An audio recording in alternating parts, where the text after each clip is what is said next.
We're going to go ahead and start our session 2 with the Honorable Catherine Cat Burton. I said anyone that goes by Cat is near and dear to my heart because I'm a cat lover, but once you listen to Judge Burton, you will be a cat lover too. Judge Burton is mostly Oklahoma, born and raised, College of Law at OU. She was with the Public Defender's Office as a law clerk intern and an assistant public defender for about 7.5 years. She was also with the Oklahoma County DA's office, which now this doesn't always work this way. People who are PDs aren't always then assistant DAs. Sometimes it works that way, sometimes not. She then goes to the DA's office for about 14 years. But in the DA's office, she worked with many different areas, but primarily the diversion treatment court programs and misdemeanors. And she was very much involved in a program called Remerge, which is a program for diverting women who have potential of serving in prison to not serve in prison and to be reunited with their families and their children. So it deals with women who are facing incarceration who also have children. It's really a fabulous program, and I was there doing trunk or treat last night. Actually, my costume this year was a fox. So in any event, that's more information than you need. She has also been a special district judge now in Oklahoma County since 2020. And she is a person who is handling the Oklahoma County Mental Health Treatment Court. She's also worked with veterans and others. And so I present to you Judge Burton. Yes, thank you. Good afternoon, everybody. I'm technologically challenged, so hopefully I was so proud of myself that I made a PowerPoint. Let's hope it works. Just a little bit about me. I'm actually a daughter of 2 Oklahomans. I have my father up here because kind of wraps into what I do for a living. But my father, after serving in World War II as well as in Korea, he got a master's and 2 bachelors at OSU. Got a master's in dairy science, moved to Houston working for Gilt Edge, and became a Houston police officer, where he retired a Houston police officer as well as a gunny sergeant in the United States Marine Corps. And knowing that I have a father who served in World War II in Korea, a member of the greatest generation, you know that they didn't talk about their service, and he didn't talk about his injuries of war. And, you know, one of the unfortunate parts of that is that although my father always told my brother and sister and I that he loved us, and he always was good about that affection, you could never have a conversation with my father that was outside of his comfort zone. So we learned that we could talk about baking together and we could talk about going to Sam's together because we were pretty much diametrically opposed on all other issues. And, you know, unfortunately, my father not being able to deal with, or he dealt with it the best he knew how, it caused the end of my parents' marriage because they didn't communicate. And we learned as children, we knew what we could communicate with our father about. But he's a great reason why I helped start 2 veterans programs in Oklahoma County when I was at the DA's office. One was the first veterans diversion program in the United States, and it's been going for 12 years now. And then the other was our Veterans Treatment Court. That's my husband, Scott. He's a criminal defense attorney, and our daughter, Delaney, who's a freshman at the University of Oklahoma, obviously very important to me. My most significant personal encounter with mental illness would have to be my older cousin, Michael. Michael was number 1. I was number 5 in the grandchildren on one side. On my mother's side, I have 42 first cousins from big Catholic family on both sides. But Michael started showing signs of mental illness when he was really young. And when he got to be an older teen, at one point in time, he lived with my family until he got violent. And then, you know, you think you're practicing tough love. He got sent to just about every school, hospital that you could imagine. And it came to a point in 1994 when he was living here in Oklahoma City. He did get SSI, and one of my uncles would pay his rent for him at one of those hotel apartment places in downtown Oklahoma City. And then whatever money he had left, you know, he got to spend, which wasn't much. But, you know, Michael did not know a substance he didn't love, and a mind-altering substance that he didn't love. And unfortunately, you know, he was found in a hotel room, his apartment hotel room. He had been dead for probably about 10 days from an accidental overdose. And he was just like 30 years old. And, you know, so it's really sad. Didn't really know how to talk about it much then. And just because of what I do for a living, and was a criminal defense lawyer for 16 years, a prosecutor for 14, and now a judge for 3. And, you know, my love is treatment courts and helping people change how they're living so that they don't come back into the criminal justice system. Essentially what we have in Oklahoma County, I call it 3 kind of mental health courts. One is our civil commitment docket. That's the docket that always gets confused with my docket. I run a treatment court. The civil commitment docket is for people who are suicidal or homicidal and they're in need of treatment. And that docket is run by Judge Bondurant. And the other docket is the AOT docket. In Oklahoma County, we call it the co-op docket. Judge Bondurant also runs that docket. The AOT docket was a product of when Commissioner Costello was killed by his mentally ill son, Christian, several years ago. And his wife, Kathy Costello, got this great legislation passed. And it's really about trying to keep people who live with mental illness taking their medications. And so it's a docket where you have an officer on the docket go pick the person up, bring them in and talk to the judge. You can't threaten them with hospitalization or jail. You just try to encourage them to do what's best for them to keep them stable, healthy, and hopefully happy. And then the third is the Dreams Treatment Court. We recently changed our name to Dreams Treatment Court because a lot of my people, I think, they weren't proud to say they graduated from mental health court. And so I put it out to our participants, hey, do you think we should change the name? And if you do, we put a box out. And one of the participants, he went away for like a day or 2, and he came back and he says, I've got the name. And he is the one who came up with DREAMS, and it stands for Diversion, Recovery, Encouragement, and Mental Support Court. And our team is the Dream Team. So anyway, our mental health court is named after a woman named Anna McBride. And Anna McBride, I think she was a dentist's wife who lived in Norman, and they had a son who suffered and lived with mental illness.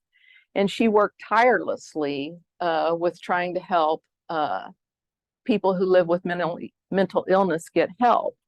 And so in 2002, they named a law after her.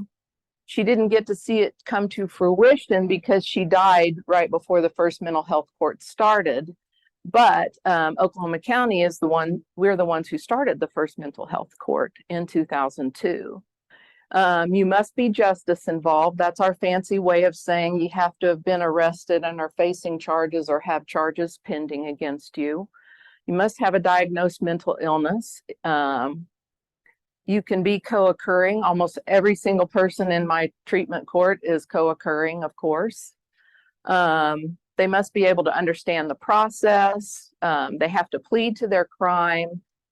They have to sign a contract that says I always say if you quit the program or get revoked from the program, but they have to sign a contract saying, I understand that this is how many years in prison I will get if I get revoked or quit the program. And the hammer for them is, of course, prison or jail. But the great carrot is their charges get dismissed almost every single time. So it's an amazing carrot for them.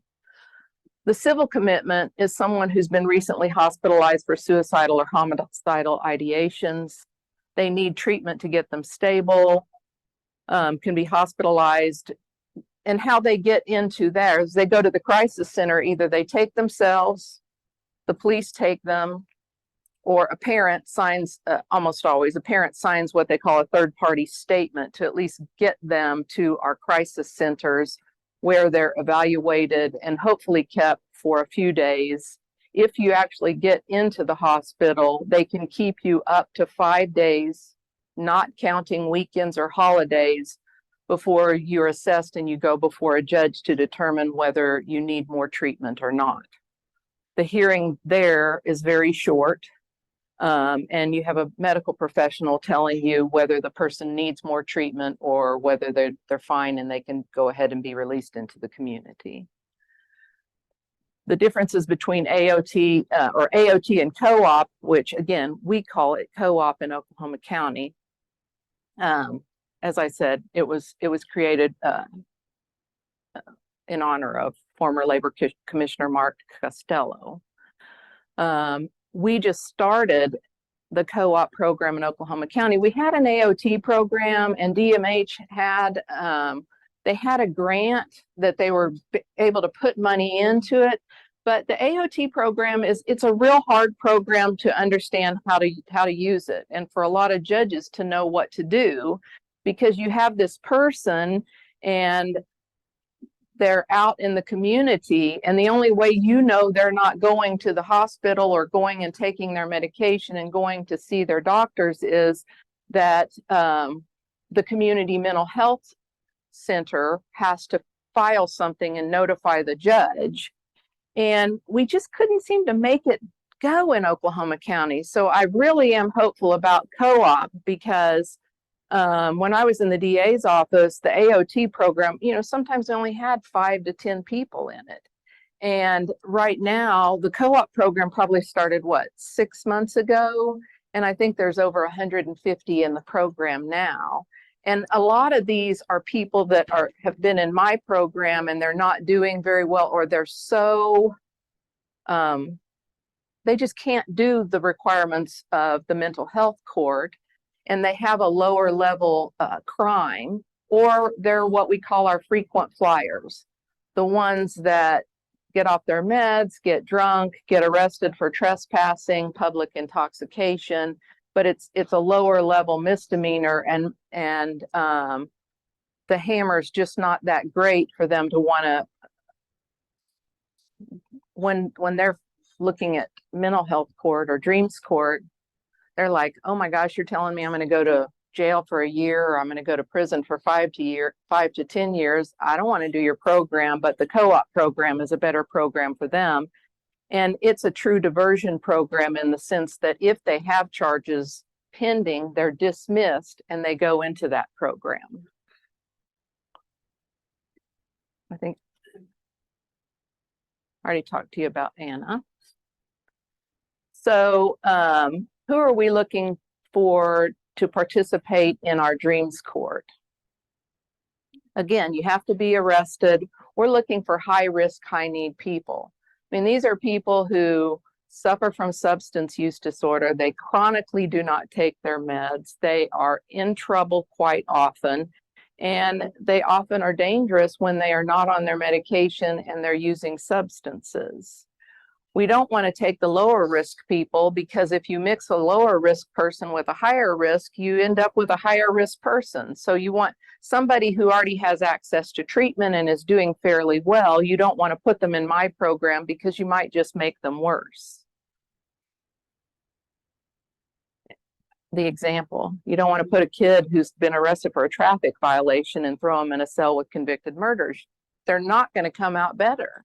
I mean, you'd think maybe they'd be scared straight, but that's not really what's going to happen.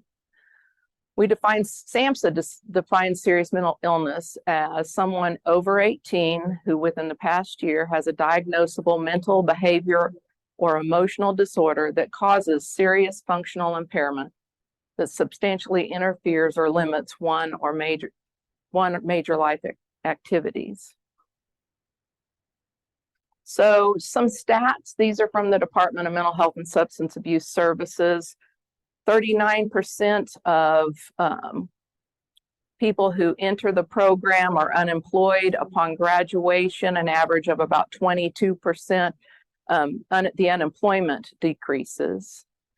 A huge one is that the arrests decrease. I mean, the thing that we're trying to do in our treatment court is, and I tell them, we want to first get you stable, then we want to get you sober, then we want to get you the treatment, and we want to get you the help that you need so that you can actually go out into the workforce, hopefully, and become an employable and employed person. And one of the success rates that we're measured by is, are they getting arrested less? Are they coming to the hospital less? And after they get out, are they not coming back into the criminal justice system? Which are good things to measure by. If you do this work at all, you know that our prisons are full of people who suffer from substance use disorder and who live with mental illness. Our jails are full of them, and we have to be doing something to treat them. And it's ironic, in the Oklahoma Department of Corrections, the last few years I was in the DA's office, and I'm sure it hasn't changed. I mean, there's one place in Oklahoma DOC that you could send somebody for treatment. In probably the last 8 years, they aren't getting treatment in our prisons. There's one place that they can get it, and it's up in Alva, Oklahoma, and you have to be a man. And then there's one place for females, which they hopefully get.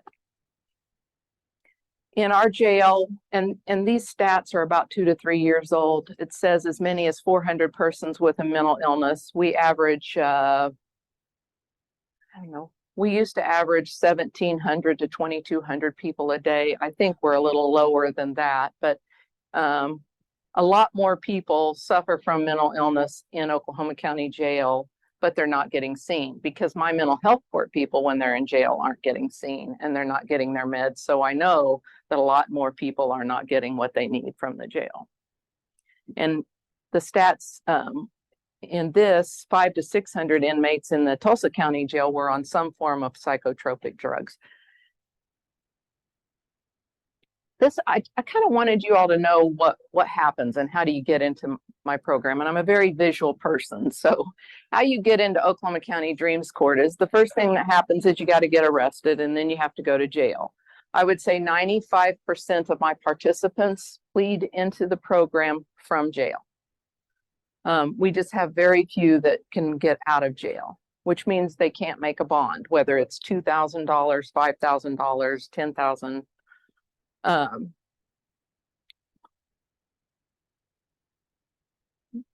Bail in Oklahoma County is set by what they call the probable cause affidavit. So when an officer arrests someone, they write out a shorter report of a reason why they need to stay in jail, and we base the bond on that. If you don't have the means to get out, then the hope is that you get out on some kind of own recognizance. We have a lot more programs in Oklahoma County that help people get out of jail on their own recognizance, and actually help them get some treatment and get some services, so that hopefully once they get to a judge facing a crime, or at least at time of sentencing, that they're a lot better off than when they first got arrested, to help them get into better places. So once an officer arrests you, they of course, over the next few days, they write official police report. That police report then goes to the DA's office. So on the right here, I just have a copy of a charge in Oklahoma. In Oklahoma, we charge almost exclusively by information. You can be indicted, but it just doesn't happen very often in Oklahoma. So the district attorney decides there's probable cause to believe that you committed a crime, and that they file what's called an information. if they stay in jail, someone should go talk to them about doing what's called an offender screen. So in the last couple of years I was in the DA's office, we were able to finally get, North Care has that contract with the Department of Mental Health and Substance Abuse Services. We were able to get somebody actually placed in the Oklahoma County Jail to do the offender screens.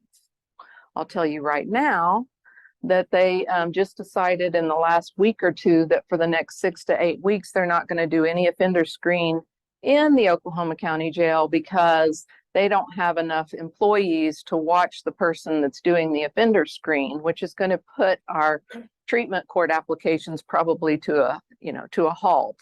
It's disgusting. It's sad. I don't know why they have such problems getting people to come work at the jail, but hopefully they can get more employees so that they can.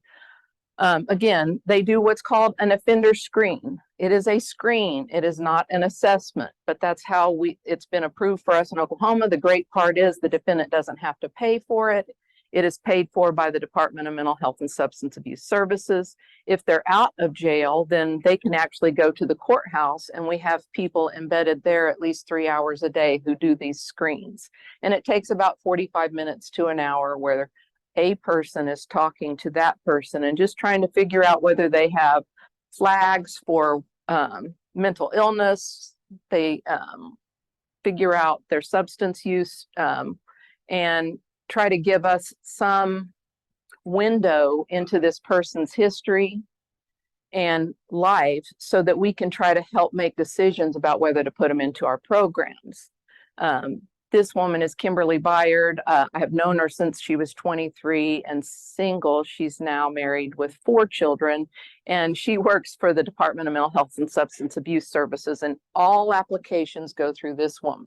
So every application in Oklahoma County, Kimberly, she gets, and she's so organized, and she has great spreadsheets, and she makes sure that these people get assessed or, for the program.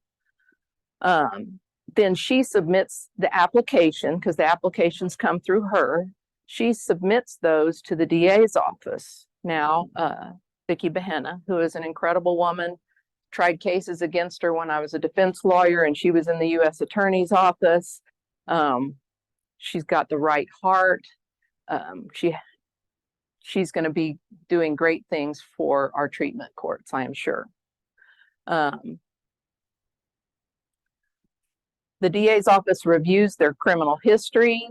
They often speak to victims. When I was a supervisor over treatment courts, I was calling victims all day long to see if they would be okay with the person coming into the program, because you want to get that feedback.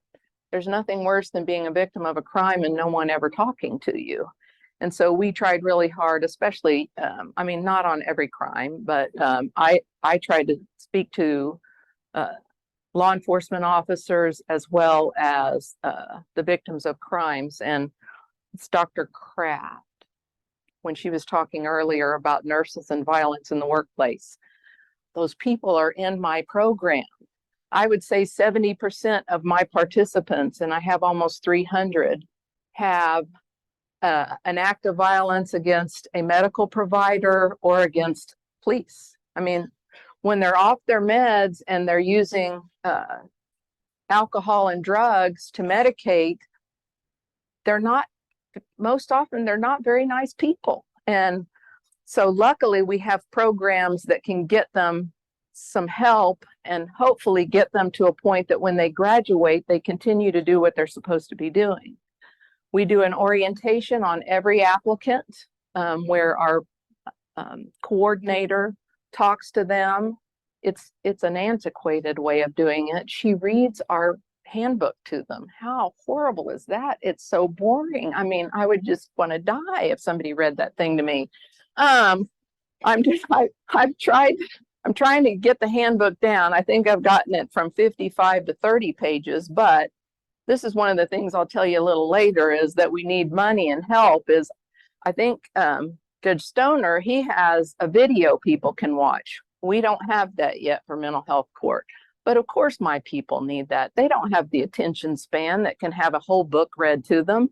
But it's how we do it. Then they plead before me. That's one of our participants who's actually graduated. I love that boy. He just the sweetest kid, able to get a job, take his meds. This is my staff, Miss Hilla. Hilla is from Germany. Hilla, Brunhilde is her name. Hilla came to the United States and joined the U.S. Army, and she's a retired Army sergeant. And she loves to get Sergeant Beres to rear her ugly head because the thing I love about her so much is she takes care of me and she protects me because she's not afraid to tell somebody no. And I have that problem sometimes. And then that's Kathy Smith, and she is my clerk, and everything goes through them. They know the participants as well as I and my staff and treatment know the participants. And that is Kelly Middleman. She is the public defender who is assigned to the program. This young woman, I think she's 29. As somebody who is a former public defender who worked way too much, stressed herself out way too much, I mean, I am one of everything that was described earlier, but this young woman knows every one of our 300 participants. There's almost 300. She knows their life. She knows what they look like. Because sometimes, you know, I'm like, what do they even look like? Because they haven't been there for her, and she can tell me and describe. And I mean, this is a young woman any law firm should want. And I'm so happy that Bob Ravitz in the public defender's office has her, because she is amazing and she fights for her clients.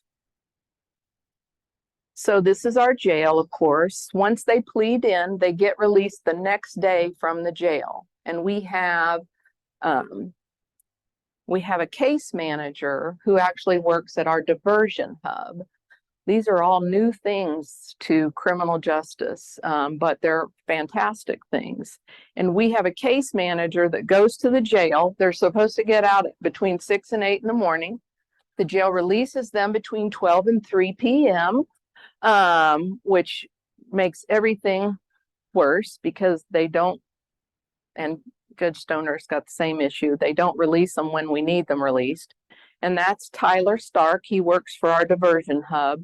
He immediately brings them to the coordinator's office where they get a color for their UAs and where they get paperwork that they need to go on in the process. He then takes them to have their first urinalysis test so we can see what's in them.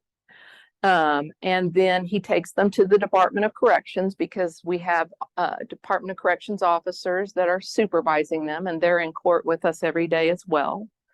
And then if there's time, which there rarely is ever time, he gets them to treatment to start. Usually they have to be trusted to do that the next day on their own, and we lose people. But then he gets them if they need to be in. He has sober living set up almost all the time before they get out of jail. If it's an Oxford house, they have to be voted in, which is a really hard thing for my people to get voted in. Because you have a house full of people and you have a mentally ill person that may not have been on their meds in the jail. Hopefully they were. But answering questions. And so we try to just get them in sober living, not very many Oxford houses, because they're just tougher for my people to do. And then we have 3 community mental health providers. We need more, but we have Red Rock on North Lincoln. We have North Care on General Pershing, beautiful buildings. And we have Hope. So we have one on the north side, one in the middle of the city, and one on the south side. And Hope has 2 different places, a beautiful building, newer building that they just opened about a year ago. Our coordinator offices right by the courthouse, public defender's office in the courthouse system, which is really good. And then the diversion hub right now is at 10th and Robinson. And we just moved our drug testing lab to the back of the diversion hub. The great thing about that is if they have a vehicle, they can park for free. And these are things we have to think about. Plus it's right on a bus stop. I would say 90% of my people don't have a vehicle. 90% of my people don't have a vehicle. And of the 10% that do, It's somebody else's vehicle almost always. So they check in. The great thing, team at 14th and Class, and they have allowed the Department of Corrections to have an office there where my people can check in more easily there. And it's called an intake office. And then just a little north of 36th and Bryant, that's where my POs, my probation officers, are officed right now. So if my people need to physically go in, they go there. And again, all these things have to be near bus stop. If you have a service and you're not near a bus stop, you're not going to get our participants participating, because it's just not going to happen because they can't get around. We meet Tuesdays with North Care, Wednesdays with Red Rock, and Thursdays with Hope. So we start between 1 and 1:20, and what we do is the team comes in. So I have my therapist, I have case manager, I have recovery support specialist, I have a public defender, I have a district attorney, I have probation officer, and I have a sheriff and an employee from the jail, and a couple other people. And we talk about every single person, and we have about 80 per docket. So we talk about every single one of them, and then at 3 o'clock, we open the courtroom doors for all of them to come in, and I call them up one at a time and talk to each one of them. I'm supposed to, by best practices, spend 3 minutes a person. I don't have the time to do that. Hopefully, I will get more time in the future, but I have a full civil docket every day as well. And that takes up every morning and some afternoons. So, you know, there is the hope that we will have more time to do that. But this is pretty much our team. I didn't interrupt you, but you have about 2 minutes. Okay, I'm almost through. These are just pictures I wanted to show you. It takes about 18 months. Well, that's the minimum. It takes most of my people 3 to 5 years to graduate. It's okay. They're getting help. They have access to medication. We're doing things that can help them. There's just one of the graduations. Our purpose is to reduce incarceration, reduce hospitalizations, and reduce recidivism. We try to keep the costs minimal. They don't pay for their UAs. They don't pay for their treatment. We give them bus passes, but we only give them one bus pass, and then you have to get to the lab or you have to get to treatment to get another bus pass. So hopefully they link up over 7 days. They do have to pay restitution at some point in time, hopefully.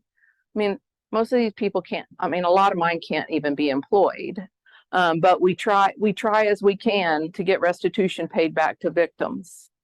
It's a 5-phase program. Here are pictures, the beautiful pictures of graduations and the awesome days that we have. And we try to have awesome days every week so that people see positive things and see that they can do it. And a lot of these people come in and they mess up and mess up and mess up and mess up. And you have to practice compassion. You have to give them love. If you don't, they're not going to come back, and then we all lose. And so I'm a pretty patient person, and I assure you they test it. But anyway, this is why I do what I do, is because we change lives. And we would certainly love to have you. When I first started in the DA's office, there were 7 people in mental health court. By the time I left, we were about, well, when I came a judge, there were about 110. Since December 1 of 2020, we are at about 280. So we've grown a lot. Our participants are higher than that right now, and we just keep growing, and that's what we want to do. What we need is we need support. I mean, we need money. I'm not allowed to ask for money. We need money. We need money for things like hygiene products or food bags for my people that are homeless that, you know, need something.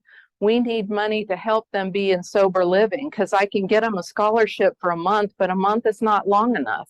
I need them in sober living at least 3 months to keep up with that stability and get them in a routine where they stay doing what they need to be doing. Oklahoma City Police Department and NAMI are two of our great partners as well. And more community partners. Nadine from NAMI brings her dog, and the participants just love it because she lets them pet the dog. You know, a dog just makes everybody happier, and a cat. And anyway, I stopped there. I know there's no questions for right now. I hope I gave you a little bit of a window into what our program is, what you can learn, and we could probably have 500 to 1,000 in Oklahoma County alone if we had the manpower and everything to go with it. I just hope that we can grow. We have a lot of support, and I love what I do. Thank you.